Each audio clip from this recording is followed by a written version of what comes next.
Hi guys, I just wanted to cover a little bit of thought that I had here going on here. I've been an avid fan of The Sopranos. Back in maybe 2001, I started watching it and I loved it. HBO had a smash hit. This was brilliant. And this was on the back of The Godfather and Goodfellas and all of that stuff. And if you go way back, this goes way back to, the romanticization of the mafia, in Hollywood. And, one of the things that I looked at was what in an hypothetical battle if the Sopranos went against Doughboy and his friends and gangs, who were there in LA. And, immediately I thought, this kind of shows you why the mafia is romanticized while the gangs they're considered to be pariahs. Both are considered pariahs, but one is a bit more romanticized. Now, none of these videos are meant to encourage anyone in crime. This is just a comparison to show you how, even from Hollywood's standpoint, why the mafia would function much better than any, black street gang. So let's jump into it. So first thing is, when you watch The Sopranos, you will notice immediately that the big thing is family. It's the central theme. Tony has his family, and his family operates under the norms of what is expected to be the Sicilian culture. And his wife is she doesn't really like it that much because, Tony would, go out and cheat, and she would, should basically, stay there. So it's the whole thought of the whore and the Madonna, the Madonna being his wife, who he would treat well, and the whore being the many different women out there that he would, have flings with. And, they try to portray him living in an upper middle class household, and the house is tremendous. It's a fantastic house, and he is a middle-aged guy. He has all these street captains around him, and you'll notice the organization, and we'll get into that a little bit later. When you go to Boyz n the Hood, Boyz n the Hood was made by John Singleton. Now, lovely movie, and I think that the funny thing is that while The Sopranos I don't think is relevant to current time, because I don't think the mafia is active as this was portrayed by HBO a few years ago. But Boyz n the Hood is still relevant. Even though it was made over 30 years ago, it is still relevant today, because why I wanted to show this is the street gangs are still in a funk. They're still operating at that level. And what John Singleton tried to show was that the street gangs were disorganized. The mafia had family traditions. The street gang had family dysfunction. And this family dysfunction, it permeated everything. Now, when you listen to Black YouTube and the Black Manosphere, you hear about the gynocracy. And what it is, Boyz n the Hood tries to explain what they're talking about. While I disagree with it, but what they're talking about.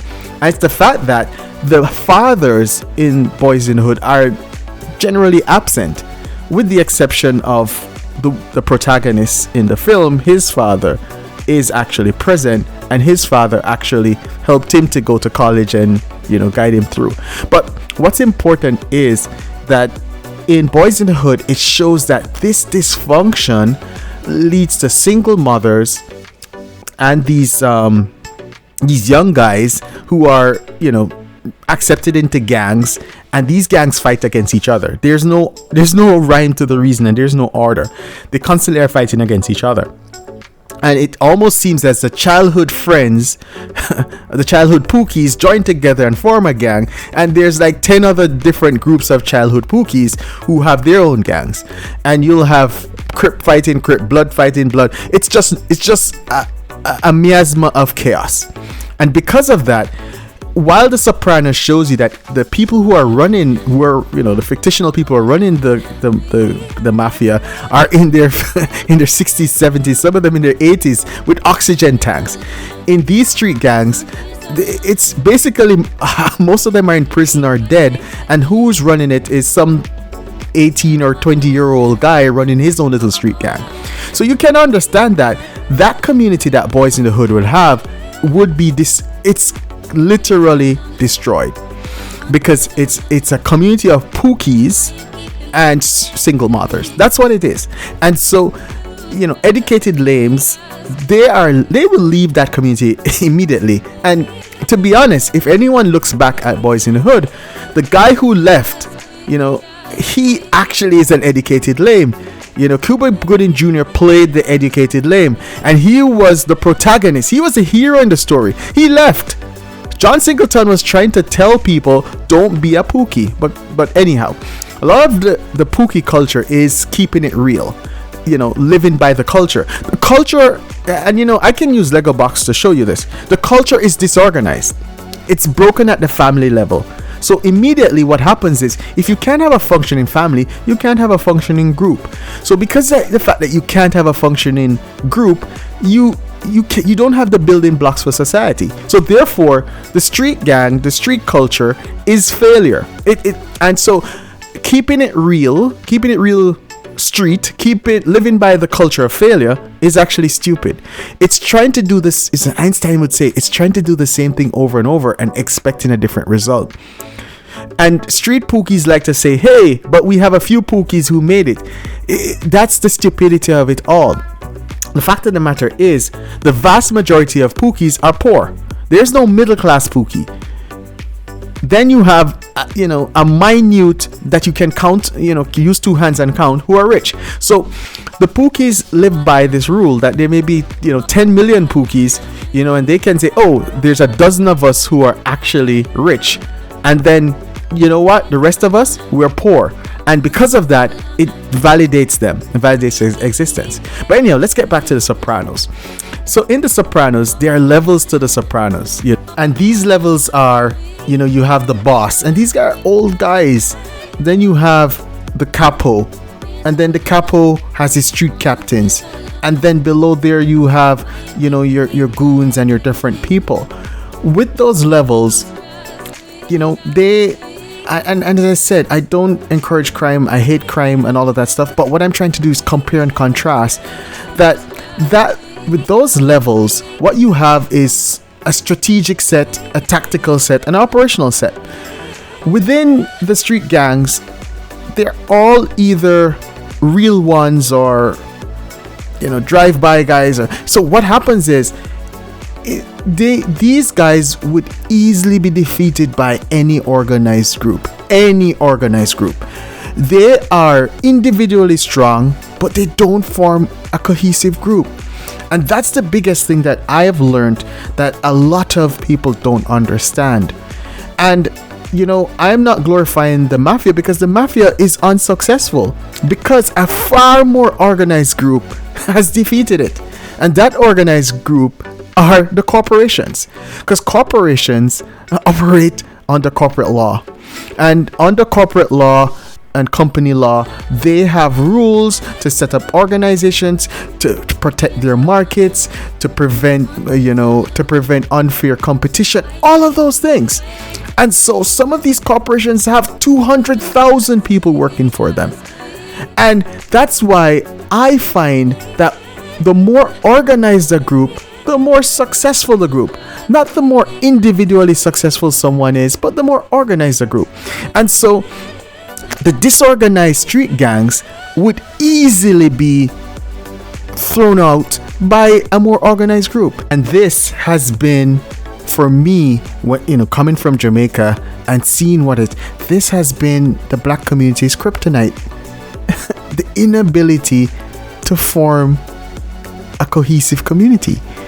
It's because the building blocks for the cohesive community starts with rearing an individual that can work in a family, and a family then, successful families form communities. So if the building block is damaged at the source, that you have someone who is ultra individualistic, and they're not willing to follow family rules, they're not willing to follow, community rules, then you have that disorganized group. And so one of the key things is it's not individual success per se. It's the ability to follow rules. It's almost like a superpower to follow rules. And this inability is our kryptonite. And that's why the Sopranos or any organized group can defeat any of these little street gangs because they're disorganized. And this, beyond crime, what this has to do with also is, I look at my own home country. That's it. It's just disorganized. And once you're disorganized, you cannot be successful as a country. You look at several countries right now, they're dealing with issues, serious issues, but they cannot get the country to form together to get together to solve the problem. Everyone has their individualistic goals, and they are not willing to think in a way in which, in saying, okay, in a collective manner, how can we solve this problem? I remember the story of South Korea when, they were going through, a time where the economy was going, a bit sideways, and a lot of corporations, were saying, hey, things are not going as well. People were willing to donate gold and their own jewelry, regular people, to help the corporations bolster their balance sheet. That's that type of collectivism. And I'm not a supporter of, ultra collectivism, but some people have to figure out that the goal of the group is greater than their individual ambitions. So in ending, I can tell you the kryptonite is being disorganized and the inability to become organized. Thanks, guys.